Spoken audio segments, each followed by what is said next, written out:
ಯಾದಗಿರಿ ಸಮೀಪ ಬಲ್ಕಲ್ ಗ್ರಾಮದಲ್ಲಿ ನಿಜಶರಣ ಅಂಬಿಗರ ಚೌಡಯ್ಯನ ಯುವಕ ಸಂಘದ ವತಿಯಿಂದ ಚೌಡಯ್ಯನ ಜಯಂತಿ ಮತ್ತು ಗಣರಾಜ್ಯೋತ್ಸವ ಅಂಗವಾಗಿ ಭಾರ ಎತ್ತುವ ಸ್ಪರ್ಧೆ ಆಯೋಜನೆ ಮಾಡಿರ್ತಕ್ಕಂಥದ್ದು. ಇದು ಒಳ್ಳೆಯ ಬೆಳವಣಿಗೆ. ಆದರೆ ಇತ್ತೀಚಿನ ದಿನಗಳಲ್ಲಿ ಯುವಕರೇನಾದ ದುಶ್ಚಟಗಳಿಗೆ ಬಲಿಯಾಗ್ತಿರ್ತಕ್ಕಂಥದ್ದು ದುರದೃಷ್ಟಕರ. ಈ ಗ್ರಾಮೀಣ ಕ್ರೀಡೆಗಳಲ್ಲಿ ಭಾರ ಎತ್ತುವ ಸ್ಪರ್ಧೆ ಸಣ್ಣ ಕೆಲಸ ಅಲ್ಲ. ಭಾಳಷ್ಟು ಇವತ್ತೇನಂದ್ರೆ ಸುಮಾರು 230 kgಕ್ಕಿಂತ ಹೆಚ್ಚಿಗೆ ಉಸುಗಿನ ಚೀಲ ಭಾರ ಎತ್ತವ ಅಂದರೆ ಸುಮ್ಮನೆ ಸಾಮಾನ್ಯ ಮಾತಲ್ಲ.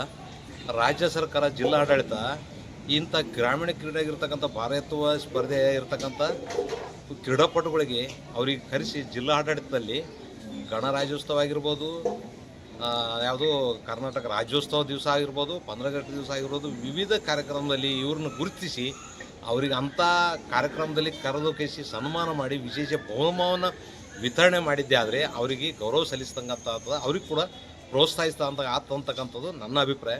ಜಿಲ್ಲಾಡಳಿತ ಇನ್ನು ಮುಂದಾದರೂ ಕೂಡ ಇಂಥ ಕೆಲಸಕ್ಕೆ ಮುಂದಾಗಬೇಕು. ಇಂಥವ್ರು ಎಲ್ಲೆಲ್ಲಿ ಯಾರು ಅಂತ ಕಳಿಸಿ ಇವ್ರನ್ನ ಗುರುಸ್ತಕ್ಕಂಥ ಕೆಲಸಕ್ಕೆ ಸರ್ಕಾರ, ಜಿಲ್ಲಾಡಳಿತ ಮಾಡಬೇಕಂತಕ್ಕಂಥದ್ದು ನನ್ನ ಅಭಿಪ್ರಾಯ.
जय कराकर निजशरण अंबिगर चौडಯ್ಯನವರಿಗೆ ಜೈ ವಾಸ್ ನಡಿ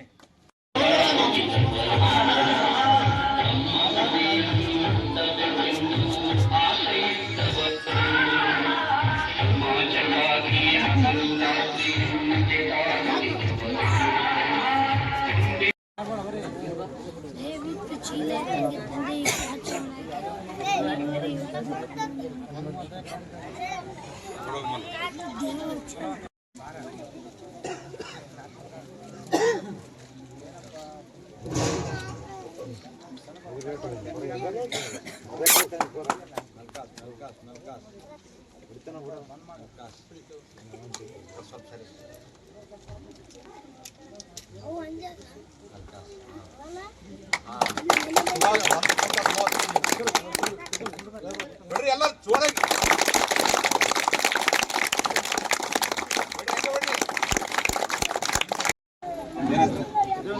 ತೇಂದ್ರಪ್ಪ ಮಲ್ಕಾಸ್ ಎರಡನೇ ಬಾರಿ ಪ್ರಯತ್ನ ತೇಂದ್ರಪ್ಪ ಮಲ್ಕಾಸ್ ಒಳ್ಳೆ